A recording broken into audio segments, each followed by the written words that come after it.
Chapter है 10 soldier और total question है 27। तो जी हाँ दोस्तों, आज हम 27 क्वेश्चन करने वाले हैं। मेरे साथ आप बनाइए और देखिए कि 27 में से आपका कितना सही होता है, क्योंकि आपका जो भी स्कोर रहेगा उसको आप काउंट करते रहिएगा और उसी स्कोर के अकॉर्डिंग मैं आपको बताऊंगा कि आपको कौन सा ग्रेड आज के इस वीडियो में मिलने वाला है, आज के इस चैप्टर में मिलने वाला है। तो अपना नंबर काउंट करते रहिएगा, एक एक ऑब्जेक्टिव को सही से बनाने का कोशिश कीजिएगा। तो जी हाँ दोस्तों, देखते हैं सबसे पहला क्वेश्चन हमारा क्या है। A pulse in the eternal mind is from, मतलब ये जो लाइन है a pulse in the eternal mind, ये कहां से लिया गया है।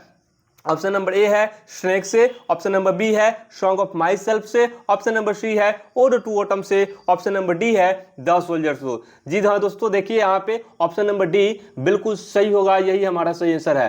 प्रश्न संख्या 2 देखते हैं क्या कह रहा है। Rupert Brooke reputation as a war poet rest on dash war sonnet, मतलब रूपर्ट ब्रूक का जो रेपुटेशन है वार्ड पोएट्री में, इसमें कितना सोनेट ये पूरे अपने जीवन काल में लिखे हैं। ऑप्शन नंबर ए है 5 लिखे हैं, ऑप्शन नंबर बी है 6 लिखे हैं, ऑप्शन नंबर सी है 7 लिखे हैं, ऑप्शन नंबर डी है 8 लिखे हैं। तो इसका सही आंसर क्या होगा। जी हाँ दोस्तों, यहाँ पे अगर आप ऑप्शन नंबर ए सोच रहे हैं तो बिल्कुल सही सोच रहे हैं, यही हमारा सही आंसर होने वाला है। प्रश्न संख्या 3 देखते हैं क्या कह रहा है। The poet in the soldier is in love with his dash, the poet जो है कवि जो है द सोल्जर में, ये किससे जो है इसी की लव कर रहे हैं कविता में। ऑप्शन नंबर ए कंट्री से कर रहे हैं, option number B sister, option number C mother, option number D parents. क्या होगा सही आंसर। तो जी हाँ दोस्तों, अगर आप ऑप्शन नंबर ए की तरफ जा रहे हैं तो बिल्कुल सही जा रहे हैं, यही हमारा सही आंसर होगा। ये एक पैट्रियोटिक आदमी है, अपने देश से बहुत ज्यादा प्रेम कर रहे हैं, इंग्लैंड देश से। चलिए, तो 3 नंबर हमारा हो गया। अब देखते हैं प्रश्न संख्या 4 क्या कह रहा है। The line in heart at peace under an English heaven is taken from, मतलब ये जो लाइन है heart at peace and under an English heaven, ये कहां से लिया गया है। ऑप्शन नंबर ए है ode to autumn, option number B है the soldier, option number C है song of myself, option number D है फायर हैंड। ये दोस्तों क्या आंसर होगा इसका। तो option number B the soldier बिल्कुल सही जवाब होगा। 4 नंबर खत्म होता है। अब देखते हैं 5 number. Rupert Brooke praises dash, Rupert Brooke प्रशंसा करते हैं किसका। ऑप्शन नंबर ए है इंग्लैंड का, ऑप्शन नंबर बी है जर्मनी का, ऑप्शन नंबर सी है रसिया का, ऑप्शन नंबर डी है अमेरिका का। तो इसका सही आंसर इंग्लैंड का होगा, क्योंकि इंग्लैंड के बारे में प्रशंसा कर रहे हैं अपने कविता में, ठीक है, और इंग्लैंड के ही सोल्जर हैं। अब देखते हैं प्रश्न संख्या 6 क्या कह रहा है। The soldier is dash poem, soldier कैसा कविता है। एन ओड है, सोनेट है, एन एपिक है या नन ऑफ दीज है। तो इसका सही answer option number B sonnet होगा। अब सोनेट क्या होता है वो जान लीजिए। ऐसा कविता जिसमें 14 लाइन्स एग्जिस्ट होता है उसी को सोनेट कहा जाता है, और इसको 2 भागों में बांटा जाता है। 8 भाग, 8 लाइन वाला जो है स्टेंजा, और 6 लाइन वाला स्टेंजा। 8 लाइन वाला को ऑक्टेव कहते हैं, 6 लाइन वाला को सेस्टेट कहते हैं। और यहाँ से 1-2 नंबर का प्रश्न प्रत्येक साल पूछता ही है, तो इसको याद कर लीजिएगा आप, ठीक है। The soldier is A dash poem, प्रश्न संख्या 7 है। The soldier is A dash poem, soldier कैसा कविता है। ए है सिंबॉलिक, बी है लिरिकल, सी है पैट्रियोटिक, ऑप्शन नंबर डी है नन ऑफ दीज। इसका सही आंसर क्या होगा। जी हाँ दोस्तों, अगर आप ऑप्शन नंबर सी की तरफ पैट्रियोटिक की तरफ जा रहे हैं तो बिल्कुल सही जा रहे हैं, यही हमारा सही आंसर होने वाला है।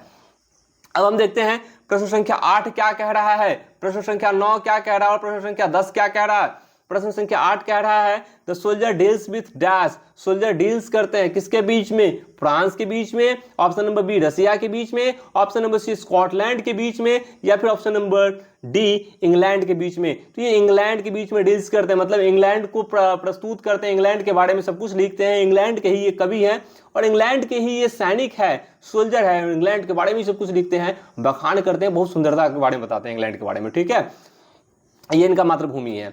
अब देखते हैं प्रश्न संख्या 9 क्या कह रहा है। The term concealed stand for in the dash in the soldier, मतलब ये जो टर्म है कंसील्ड, इसका मतलब क्या होता है द सोल्जर में। तो देखिए हिडन है, ऑप्शन नंबर बी डिसअपीयर्ड होता है, या फिर ऑप्शन सी अब्सेंट है, या फिर option number D none of these. मतलब ये टर्म, ये कंसील्ड का सिनोनिम्स क्या है, कंसील्ड का मतलब क्या बताया गया है द सोल्जर पोएम में।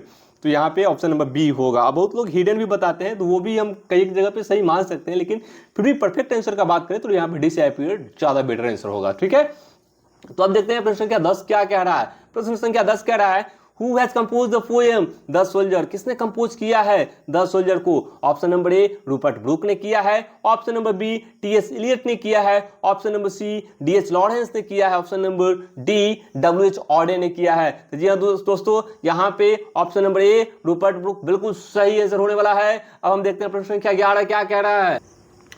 प्रश्न संख्या 11 कह रहा है Rupert Brooke is remembered as a dash, Rupert Brooke is remembered as a dash, मतलब रूपर्ट ब्रूक को रिमेम्बर किया था, याद किया था कैसे? Option number A trench poet, option number B Georgian poet, option number C realistic poet, option number D war poet. जी हाँ दोस्तों, अगर आप ऑप्शन नंबर डी की तरफ जा रहे हैं तो बिल्कुल सही जा रहे हैं, यही हमारा सही आंसर होने वाला है। प्रश्न संख्या 12 देखते हैं क्या कह रहा है। कह रहा है Brooke inspired patriotism in the dash phase of the first world war. Brooke जो है इंस्पायर होते हैं पैट्रियोटिज्म के बारे में फेज ऑफ वर्ल्ड वार में। कौन से वर्ल्ड वार में? तो option number A early world war में, option number B middle world war में, option number C late world war में, या फिर option number D none of this. तो जी हाँ दोस्तों, अगर आप ये सोच रहे हैं कि इसका आंसर ऑप्शन नंबर ए होगा तो बिल्कुल सही सोच रहे हैं, यही हमारा सही आंसर होने वाला है। अब देखते हैं प्रश्न संख्या 13 क्या कह रहा है। Rupert Brooke has written the poem, Rupert Brooke ने पोएम लिखा है, कौन सा poem? Option number A snake लिखा है, option number B an epitaph लिखा है, option number C the soldier लिखा है, option number D song of myself लिखा है।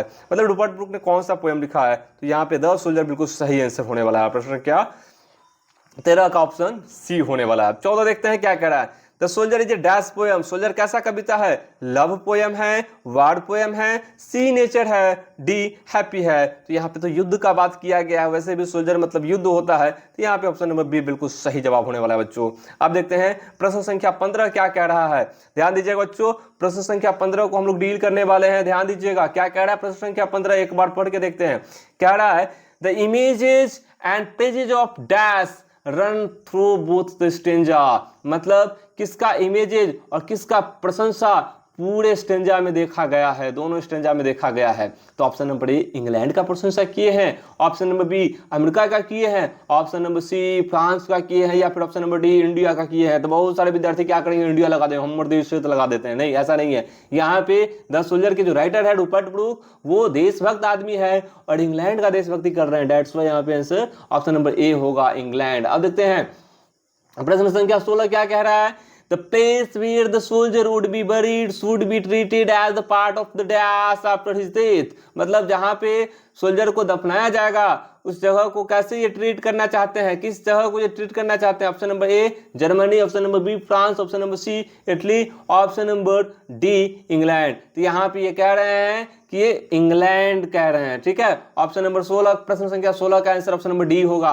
अगला प्रश्न देखते हैं क्या कह रहा है। The speaker of the poem the soldier is A dash, मतलब द सोल्जर के जो स्पीकर है वो कौन है? ऑप्शन नंबर ए डॉक्टर है, ऑप्शन नंबर बी सोल्जर है, ऑप्शन नंबर सी टीचर है, ऑप्शन नंबर डी ट्रेडर्स है। तो यहाँ पे सही आंसर ऑप्शन नंबर बी होगा, सोल्जर होगा।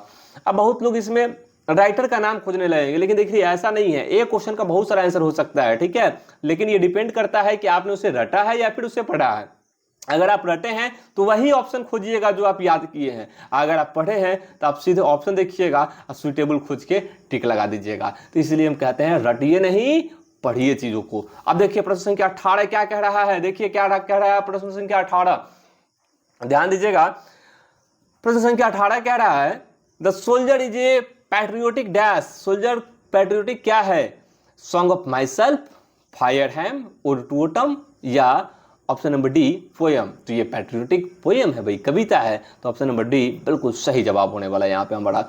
अब देखते हैं प्रश्न संख्या 19 क्या कह रहा है। Rupert Brooke speaks in the geez of and dash soldier, Rupert Brooke बात करते हैं किसके प्रशंसा में? तो देखिए option number A English, option number B American, option number C French, option number D European, option number A बिल्कुल सही जवाब होने वाला है हमारा। प्रश्न संख्या 20 देखते हैं क्या कर रहा है। The poem dash is a sonnet, ये जो कविता है कौन सा कविता है जो सोनेट है? तो option number fire ham sonnet है, या फिर द सोल्जर सोनेट है, option number C song of myself sonnet है, या फिर option number D snake sonnet है। तो यहाँ पे द सोल्जर सही आंसर होगा। सोनेट क्या होता है जी? तो ऐसा कविता जो 14 लाइन का होता है उसी को क्या कहा जाता है जी बच्चों? सोनेट कहा जाता है। तो इस प्रकार से हमारा 20 नंबर होता है। अब 21 नंबर प्रश्न को देखते हैं क्या कह रहा है। और 21 नंबर प्रश्न पे अगर आप लोग आ गए हैं तब मात्र 6 प्रश्न बचा हुआ है। यहाँ पे हम आपको थोड़ा सा विराम लेंगे और थोड़ा सा बात करेंगे। बात ये है कि अगर आप वीडियो को देखते हैं तो वीडियो को जरूर से जरूर लाइक कीजिएगा ताकि ये ज़्यादा से ज़्यादा एक्सप्लोर हो पाएगा। क्या है कि बहुत सारे विद्यार्थी ऐसे हैं जो वीडियो को देख लेते हैं और सीधे चले जाते हैं, लाइक नहीं करते हैं, जिसके कारण हमारा वीडियो ज़्यादा एक्सप्लोर नहीं हो रहा है। तो हम चाहेंगे आप सबसे कि वीडियो को लाइक जरूर कीजिएगा, ज़्यादा से ज़्यादा शेयर कीजिएगा ताकि एग्जाम आते आते हम आपके लिए बहुत सारा क्वेश्चन करा सके। इसमें हम देखें कि बहुत सारे ऐसे भी रेगुलर व्यूअर्स व्यूअर्स हैं जो लगातार वीडियो को देख रहे हैं और डिमांड भी कर रहे हैं कि सर बहुत अच्छा वीडियो बना रहे हैं, ऐसे ही बनाते रहिए जिसमें आप बहुत कम समय लेते हैं और ज़्यादा से ज़्यादा क्वेश्चन बना देते हैं। बाकी बात तो यूट्यूब पे बहुत भी ऐसे टीचर हैं जो बहुत ज़्यादा समय लेते हैं, बहुत कम जो है कि क्वेश्चन को बनाते हैं, लेकिन हम ही हैं जो एकदम कम समय में ज़्यादा से ज़्यादा क्वेश्चन बनाने का काम करते हैं। तो इसलिए कह रहे हैं वीडियो को लाइक कीजिएगा, कमेंट कीजिएगा और शेयर कीजिएगा, ताकि हमारा वीडियो जैसे जैसे आगे बढ़ता जाएगा हम ठीक इसी प्रकार से आपके लिए काम करते रहेंगे। और उसके लिए कोई पैसा नहीं लेंगे या फिर किसी बैचेस को परचेज करने के लिए नहीं कहेंगे या फिर किसी टेलीग्राम पे जैसे कि चार्जेस वगैरह हम नहीं करेंगे। आराम से यहाँ पे पढ़ते जाइए मन लगा के और वीडियो को खूब ज़्यादा शेयर करते जाइए, लाइक करते जाइए, ताकि मैं भी आपका हमेशा से अप्रिसिएशन करता रहूँ कि 2027 बैच का विद्यार्थी सब हमें निकाला था। ठीक है, चलिए तो अब देखते हैं प्रश्न संख्या 21 की तरफ क्या कह रहे हैं। कह रहा है अ डस्ट फ्रॉम डैशबोर्ड, एक ऐसा कण जिसे डैश ने बोर्ड किया है, जन्म दिया है, शिफ्ट आकार दिया है, मेड अवेयर जागरूक किया है। कौन ऐसा कण है जी जिसने राइटर को बोर्ड किया है, जन्म दिया है, शिफ्ट आकार दिया है, मेड अवेयर जागरूक कराया है? तो ऑप्शन नंबर ए इंडिया है, ऑप्शन नंबर बी आयरलैंड है, ऑप्शन नंबर सी इंग्लैंड है, ऑप्शन नंबर डी आइलैंड है। तो यहाँ पे ऑप्शन नंबर सी इंग्लैंड बिल्कुल सही जवाब होगा। देखिए द सोल्जर पोएम में कहीं भी राइटर अगर किसी देश का प्रशंसा कर रहे हैं तो समझ जाइएगा इंग्लैंड ही होगा। ठीक है, अब देखते हैं प्रश्न संख्या 22 क्या कह रहा है। कह रहा है the poet in the soldier is depicting the miseries of dash. Poet जो है द सोल्जर में वो डिपिक्टिंग करते हैं मिजरीज ऑफ डैश, किसके बारे में जैसे कि ये बात करते हैं?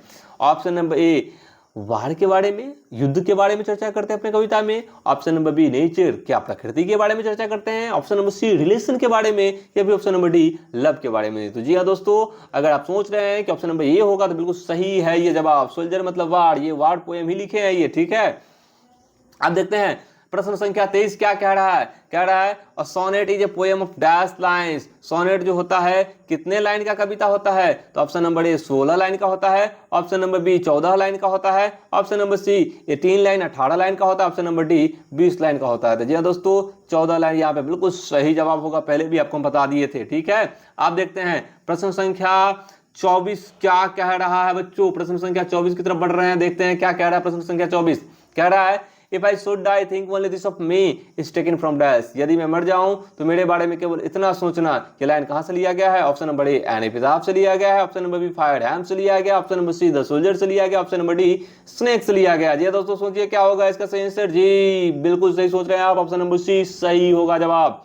अब देखते हैं प्रश्न संख्या 25 को क्या कह रहा है। My tongue every dash of my blood from this soil this air. ये जो यहाँ पे डैश है, यहाँ पे क्या होगा? माई टंग मेरा जीभ, every dash of my blood मेरे खून का एक एक डैश क्या होगा जी? तो ड्रॉप। क्या खून का एक एक ड्रॉप का बात हो रहा है? नहीं। ऑप्शन नंबर बी एटम का बात हो रहा है, ऑप्शन नंबर सी मॉलिक्यूल का बात हो रहा है, ऑप्शन नंबर डी पार्ट का बात हो रहा है। तो जी हाँ दोस्तों, कविता में आप जाइएगा तो यहाँ पे लिखा हुआ है my tongue every dash of my blood. तो यहाँ पे डैश में जो है कविता में एटम लिखा गया है, मतलब मेरे खून का एक एक कण। ठीक है, तो यहाँ पे ऑप्शन नंबर बी सही जवाब होगा। ठीक है बच्चों, अब देखते हैं प्रश्न संख्या 26 की तरफ क्या कह रहा है। कह रहा है Rupert Brooke was born in dash.